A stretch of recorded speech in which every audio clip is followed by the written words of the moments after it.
Messieurs, aujourd'hui jour numéro 27, j'espère que c'est la grande forme chez vous. Aujourd'hui, l'amour encourage. Trop souvent, dans le mariage, nous espérons que notre partenaire va combler toutes nos attentes et nous rendre heureux. Mais cela est impossible. Vous vous souvenez de ce creux que nous avons tous à l'intérieur de notre cœur. On essaye de le combler avec toutes sortes de choses et trop souvent on veut mettre nos épouses dans ce creux-là. Mais Dieu est la seule personne capable de combler ce creux.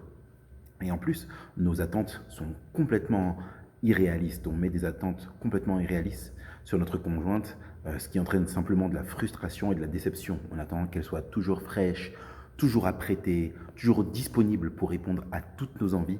Et si on prend ce chemin-là, on va simplement être déçu tout le long de notre mariage.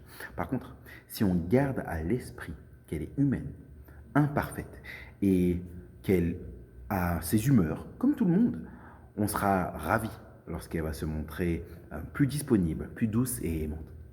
Voilà pourquoi il nous faut passer des attentes bien trop élevées à la dynamique d'encouragement. Notre femme est la même depuis plusieurs années, depuis bien longtemps, elle est la même et elle n'a pas changé. Et il y a de grandes chances pour qu'elle reste comme elle est, à moins qu'elle soit baignée d'encouragement et que Dieu intervienne dans sa vie. L'amour commence par se changer soi-même avant de chercher à changer les autres. Vous avez bien vu, depuis que vous êtes avec elle, c'est compliqué pour avoir un changement dans sa vie à elle. Donc, c'est bien mieux de se focaliser sur soi-même, sur changer soi-même, sur être transformé par Dieu soi-même, avant de chercher à transformer quelqu'un d'autre. Je ne sais pas si vous vous souvenez de cette histoire que Jésus donne dans Matthieu 7, de la poutre et la paille. Il dit, mais comment toi, qui as une poutre dans ton œil, tu cherches à enlever la paille qui est dans l'œil de ton voisin? Commence déjà par enlever la poutre qui est dans ton œil et à ce moment-là, tu seras bien plus à même, avec tes deux yeux libres, de voir comment enlever la paille dans l'œil de ton voisin. Est-ce que votre femme a l'impression que vous cherchez toujours la petite bête? Est-ce qu'elle a l'impression de vivre avec quelqu'un qui cherche toujours la paille qui est dans son œil à elle? Dirait-elle qu'elle ressent plus votre insatisfaction, votre mécontentement, que votre faveur et votre appréciation?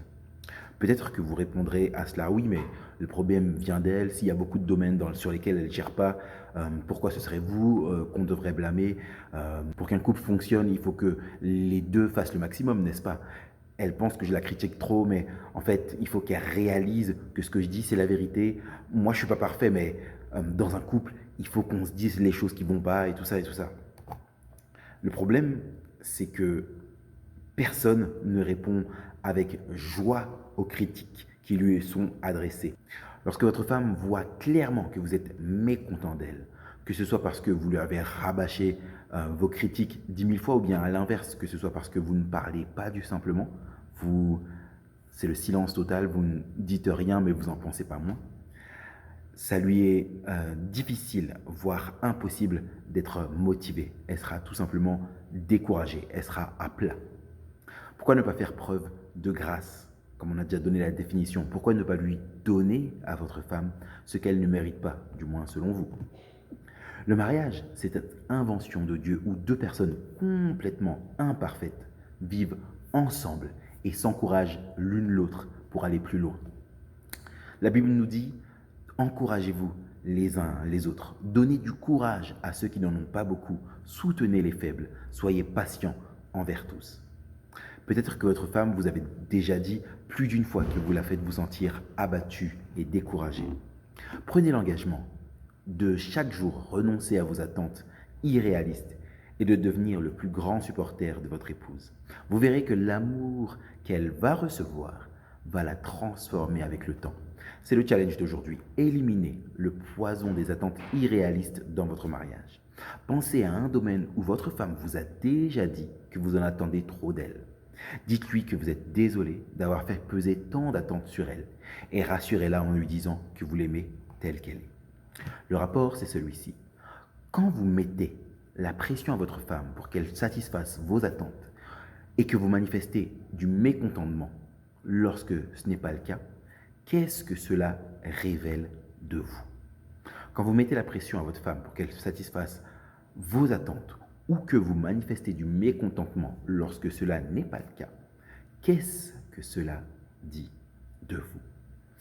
Bon courage, gardez à l'esprit que toutes nos attentes sont satisfaites en Dieu et que c'est en Dieu que nous trouverons pleinement satisfaction et pleinement notre joie. Notre femme est humaine et imparfaite, tout comme nous le sommes.